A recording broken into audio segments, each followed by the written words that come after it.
also dying.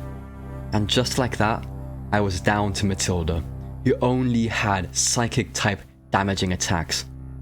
With only one crazy way left to win, I clicked Confuse Ray.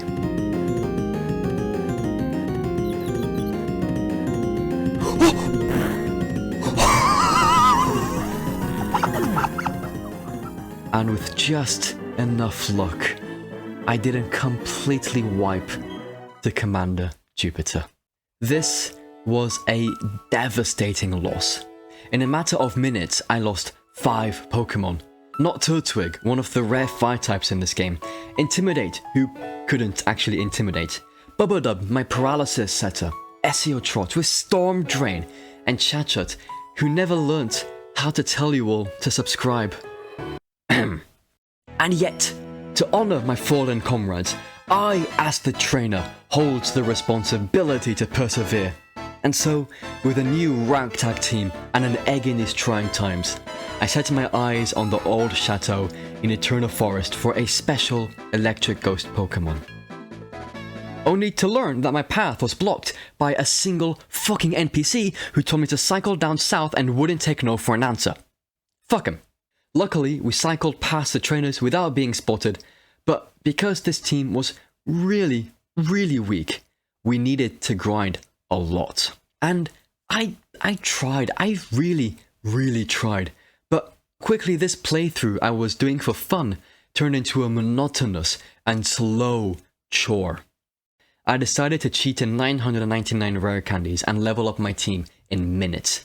I mean, honestly, right? Actually progressing through the game is far more enjoyable in my book than grinding for hours on end. Moving on, we made our way to Hardhome City, where we got a gift Eevee and caught a Rot, then evolved Zucula into Crobat and Eve into an Umbreon.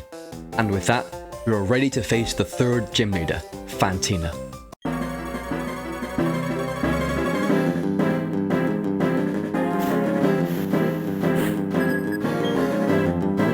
I led with Eve against her Duskull, using Taunt to prevent a Will-O-Wisp.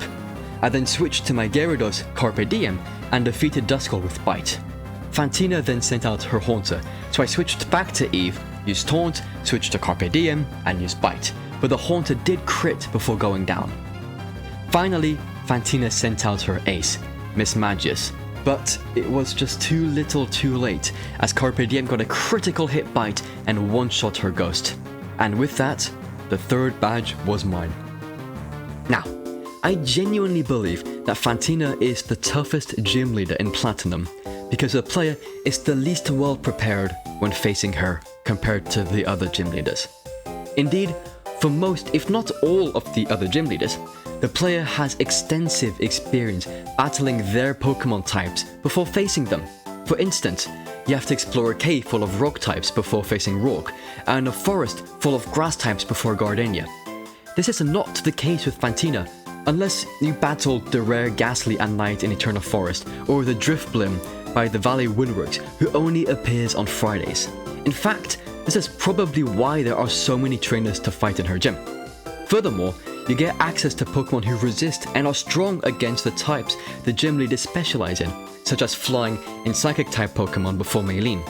However, aside from the rare Ghost-type Pokemon mentioned above, who are both strong and weak against Ghost types, the only Dark-type Pokemon you can have that is both strong and resists Ghost Pokemon is Umbreon. I just find it quite interesting how this sudden difficulty spike is born not from overpowered Pokemon or really high levels, but just game knowledge and access to resources. Anyways, after that victory, we quickly travelled through routes 209, 210 and 215, catching a Staravia, Ponyta and Lickitung. On route 210, we easily defeated the father and daughter duo Mats and Ava, who, fun fact, in a previous randomized Nuzlocke of mine, had an Onyx and Cloyster. Anyways, welcome to Veilstone City, home of the fourth gym leader, Maylene. Oh boy, I hope this strat works.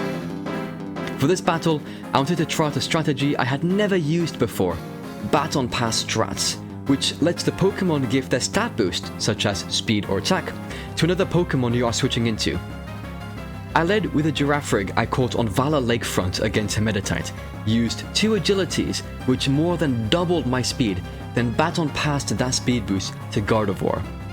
Although, I'm fairly certain that wasn't necessary, as Gardevoir one-shot the Meditite, the Machoke, and also the Lucario. Well, maybe not, but I still won and got the 4th badge with 0 deaths. Now that I can use the HM Fly, I made a quick stop to catch the electric ghost Pokemon Rotom in the old chateau before cramming him inside of a washing machine. And before I knew it, I was in Pastoria City to face the 5th gym leader, Crasher Wake. Let's do this. I led with Chugga to set up a substitute, but his Gyarados' bite immediately broke through it, so on the next turn I one-shot the Gyarados using Shockwave. Not the best start, as I was hoping to have a substitute up for his next Pokemon. Crasher Wake then sent out his Floatzel, who has a strong Dark-type attack. I switched to Gyarados to lower Floatzel's attack, but instead got crit and lost a lot of health. To save Carpe Diem, I switched to Matilda and tried to put the Floatzel to sleep.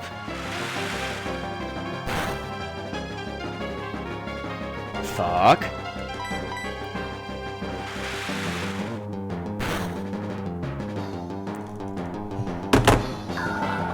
Only to be crit again and lose Matilda. That really stung. Despite the loss, I couldn't let this get to my head, so through careful plays with my Gliscor and Rotom, we finally defeated the Floatzel. Finally, Crasher Wake sent out Quagsire, who was swiftly defeated by my Gardevoir. And with that tragic death, we got our 5th gym badge. May you rest well, Matilda. your insane victory against Commander Jupiter will forever be remembered. Fun fact! Did you know that this game contains bombings and ecological terrorism? Because a Team Galactic grunt just blew up a bomb in a wildlife preservation area. But never mind the fucked up implications of this, because Cynthia just asked us to deliver a charm to her grandmother. On the way, we battled ace trainers Zack and Yen, who have a Gyarados and Raichu, which is a big problem because most of my team is weak to electric, water, and ice type attacks. Thankfully, my Gardevoir isn't one of those Pokemon. Lower the defense. Oh no. Oh, you've got...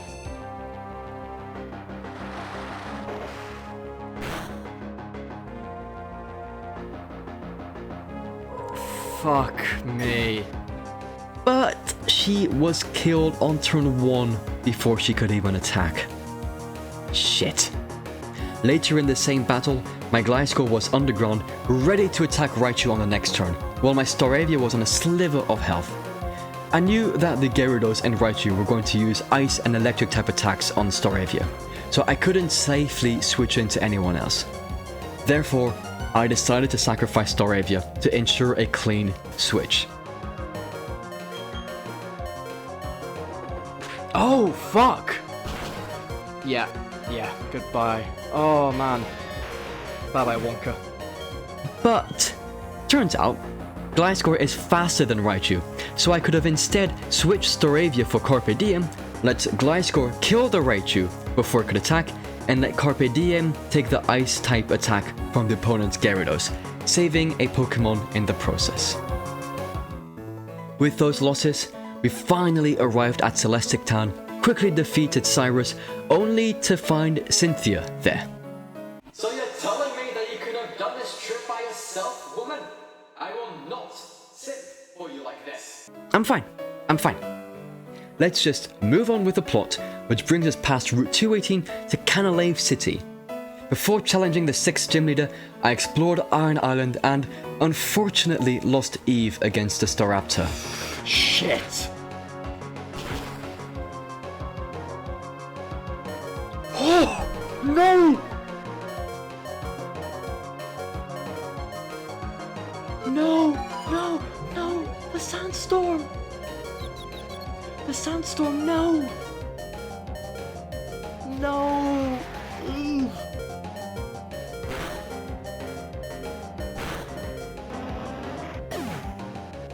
But where there is tragic and bloody murder, there is also life, and I received an egg from Riley that contained a Riolu. Pop quiz! Who is the easiest gym leader in Pokemon Platinum? You guessed it, Byron. With a single Quagsire I caught on Route 212, I buried and drowned his entire team with earthquakes and surfs. Just, feel free to credit me when you use a strat against the Canalave gym leader, alright? Now, we get to the part of the game that has bugged me for years. You see, right after beating this gym, we go to the library to meet Rival, Dawn, and the Professor, only to then feel the earth shake and hear a bomb explode.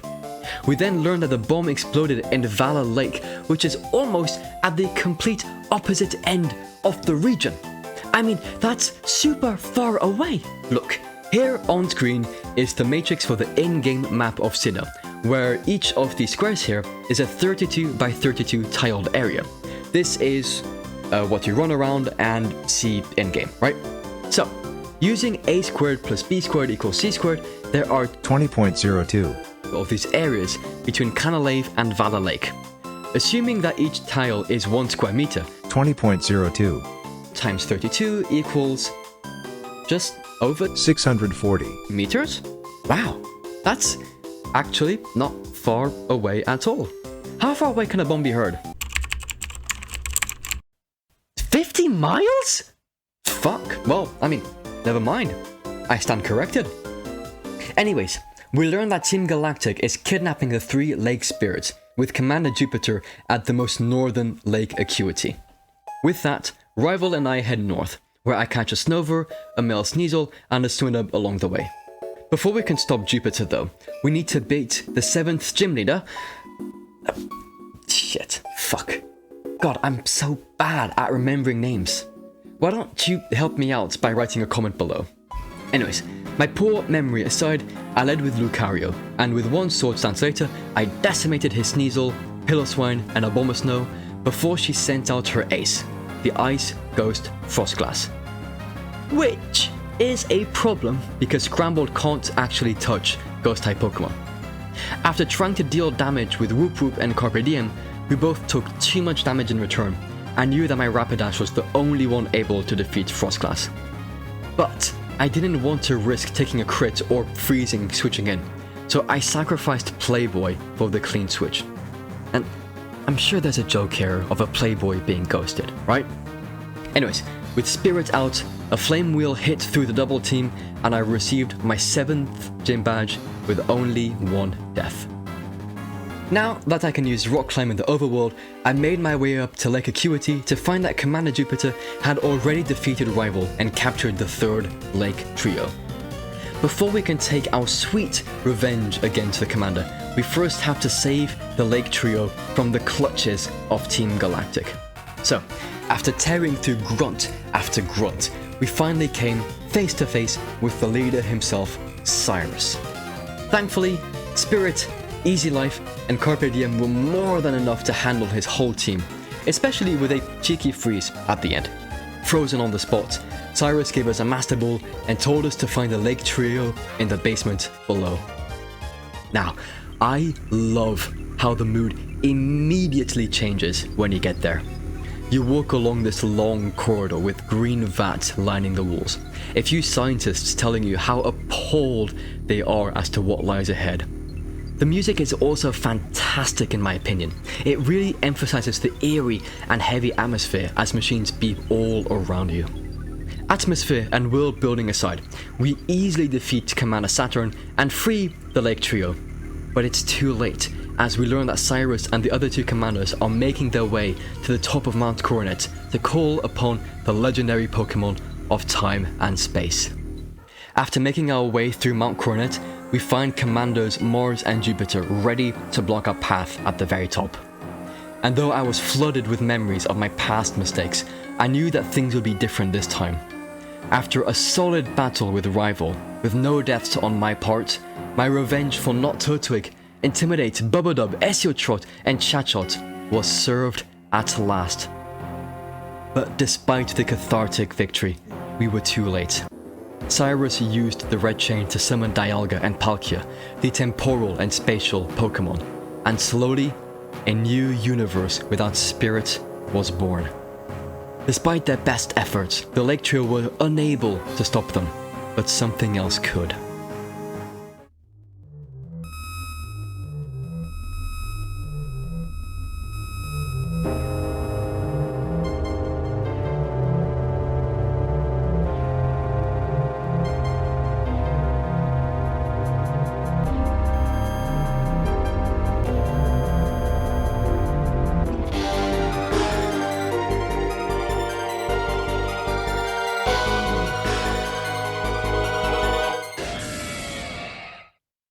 Ladies and gentlemen, welcome to my favorite location in all of Pokemon, the Distortion World.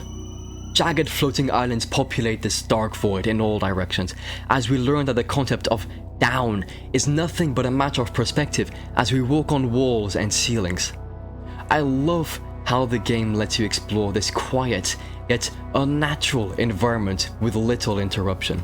There are no random wild Pokemon battles, the landscape's design hints at the direction where you should go next, and even the lake spirits don't interrupt you long to show you how to progress through this distorted dimension. Oh, and everyone remembers the moving and materializing platforms in that iconic moment where you surf along that giant upside down waterfall. Although I would love to stay here longer, we soon reach the end of the road where Cyrus awaits us for a final epic battle.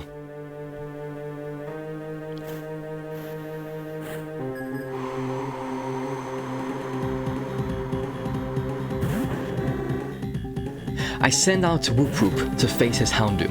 I clicked Earthquake, but Houndoom outsped and hit a Will-O-Wisp, halving my attack and therefore surviving the Earthquake. I clicked Surf to finish off the Hound. Ah, that does not set things good for me. No. What the fuck? But he crits and kills 𝘬𝘬𝘬 first. I quickly finished off Houndoom with Easy Life, and out comes his Weavile, so I switched to Lucario to take him out. Cyrus then sent out Gyarados, so I switched to Chugga, who was unaffected by the earthquake, and quickly took it down with a few shockwaves. Now facing his Honchkrow, I sent out Stepbro to screech the bird, lowering his defense. I then used Me first, thinking that I could attack the bird first with its own move, but realized that that's not how it works, as Honchkrow slayed Stepbro. So I sent out Carpe Diem and killed the bird with an Ice Fang. Finally, Cyrus sent out his Crobat, and with 2 more Ice Fangs, I defeated him for the 3rd and final time. And with the Master Ball he gave me, I captured the renegade Pokemon Giratina, knowing full well that I would never ever use it. With the main plot finished, I traveled to Sunnyshore City. I made my way through the gym, where Pebble the Golem met his unfortunate and completely avoidable demise. Uh-oh. Pebble, no!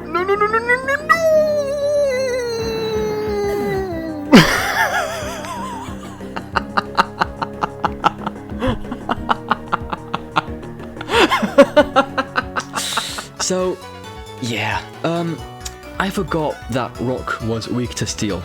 This loss was a real wake-up call, as I realized just how frail my chances of beating this run were if I kept playing with such little preparation and making such daft mistakes. By now, about half of all of my encounters died, in large part because of entirely avoidable mistakes. If I kept playing like this, would I even have a chance to ever reach the Elite Four? Therefore, I sat down, analyzed Volkner's team, and made a proper strategy to beat him.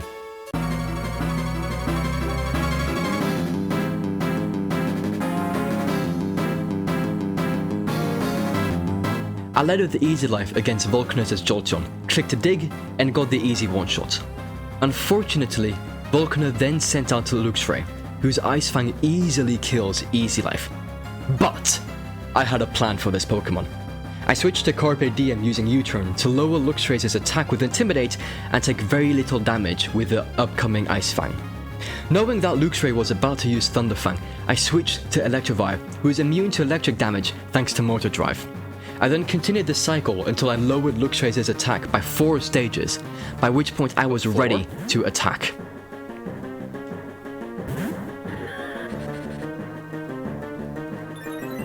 Nice. Now the only threat, actually I should have equipped you with the Burn Berry in case. Because if you burn me then I am screwed. Oh you motherfucker! Except he immediately crits my Electivire, nearly one-shotting him. But I also planned for this, so I sent out Rapidash and defeated the Luxray. Volkner then sent out his own Electivire, who was utterly countered by my own Rhyperior. Finally, we beat his Raichu with Chugga using Substitute, Confuse Ray, and a critical hit Ominous Wind.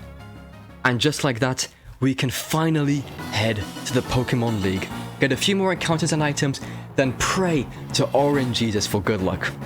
And with that, we entered the Pokemon League with O, the Togekiss with Serene Grace, Spirit, the Rapidash with Flash Fire, Manic, the Weavile with Pressure, Bindi, the Tentacruel with Liquid Ooze, Carpe Diem, the Gyarados with Intimidate, and Payden, the Machamp with Guts, and now a Burn. First is Elite Four Aaron, and with the level difference, this really wasn't much of a challenge. I immediately beat his Yanmega with O, and yawned the Drapion before switching to Carpe Diem, but I get crit before the Drapion finally falls asleep. With that, I Dragon Danced 3 times before quickly sweeping Aaron's Drapion, Vespiquen, Heracross, and Scizor. Yeah, Dragon Dance strats are fucking OP, and I might have gone a little bit overkill for this one. Next is Elite Four Bertha. I led with Payden, who turns her Whiscash into Sushi.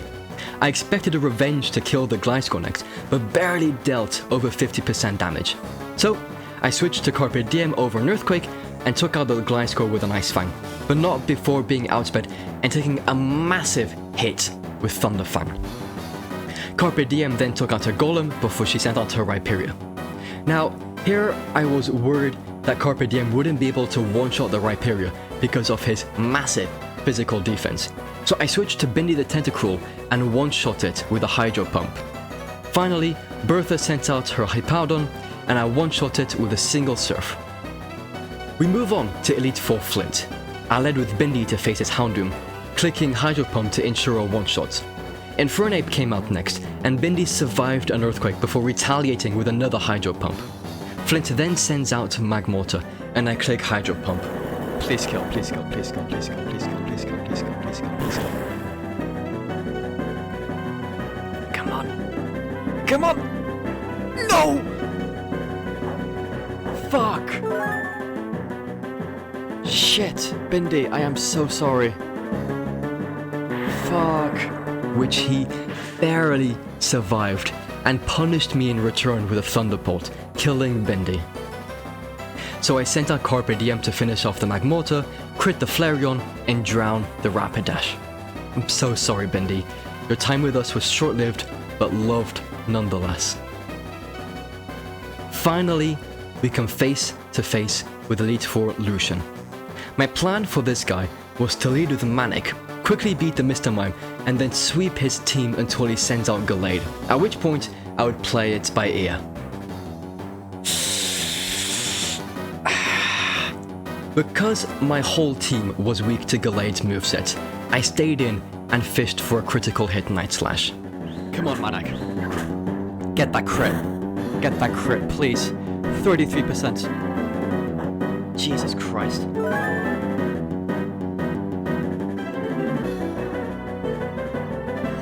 You missed! Oh my god! Oh shit! Okay, Night Slash, please, Manic, please, for the love of God, please, fucking crit.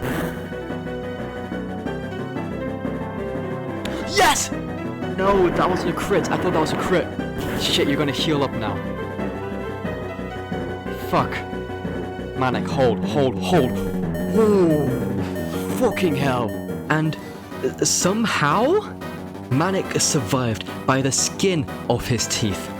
I know that I'm faster than the Gallade, so I keep attacking until his ace finally falls.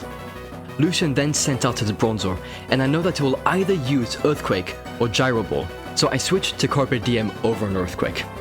With the Dragon Dance later, I drowned the Bronzor with 2 Waterfalls and the Espeon with a crit.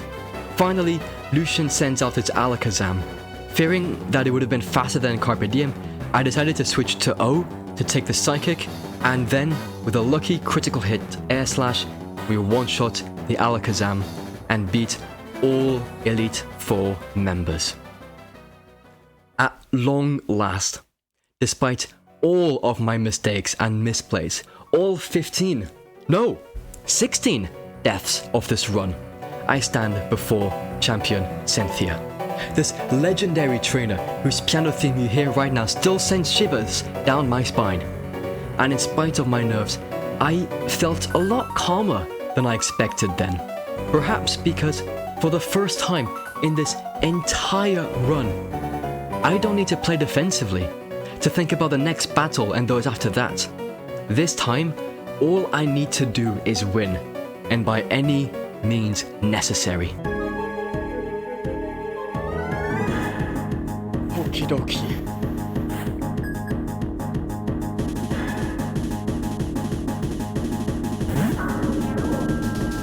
As Cynthia leads with Spiritomb, I lead with Manic, hitting a solid Night Slash as she retaliates with Silverwind. Manic lands a crit on her second Night Slash, defeating the Spiritomb.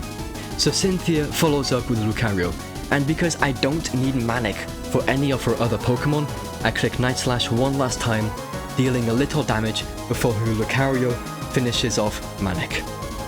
With that, I immediately switch to Spirit, instantly slaying Lucario with Flare Blitz.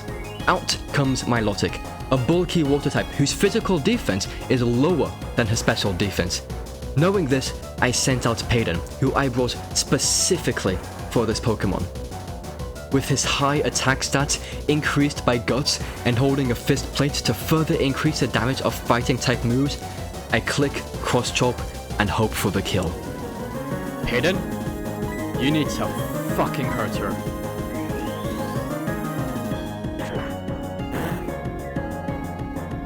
Come on, Hayden. Come on, Hayden. Come on, Hayden. Come on, Hayden. Come on, Hayden. Come on, come on. What?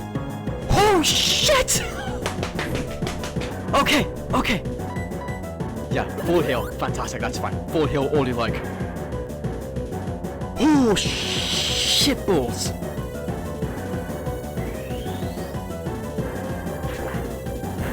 Okay, calm down. This is not over yet. We're doing good. This is not over. Hayden's on the timer here.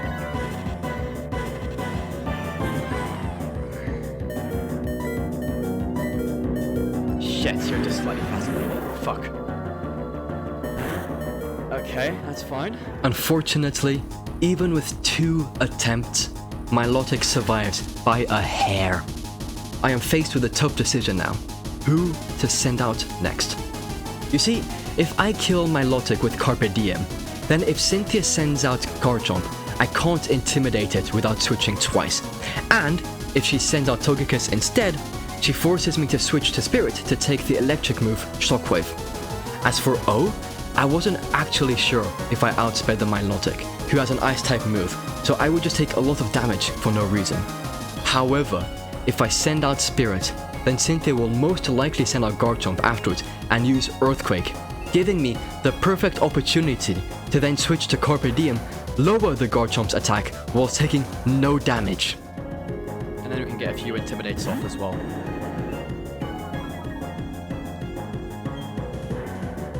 Dragon Rush. Okay, I was not expecting that. Shit. Okay, not quite according to plan, but not a terrible position either. I risk the crit and click Ice Fang, dealing a solid amount of damage while going into the red myself. Unfortunately, the Citrus Berry heals her to nearly 50%, so with a heavy heart, I click Ice Fang again. Holy shit! What? Oh my god! And yet, Carpe Diem dodges and lands the killing fucking blow.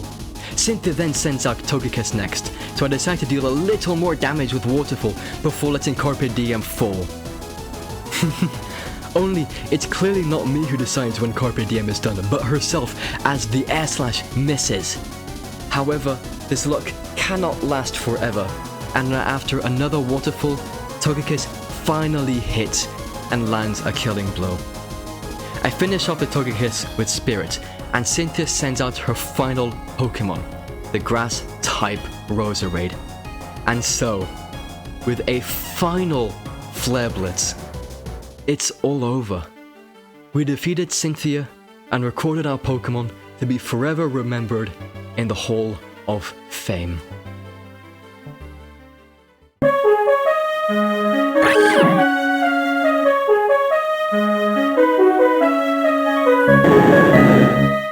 Man, this was easily the most rewarding, insane, and yet fun Nuzlocke playthrough I have ever done since my very first one back in 2014.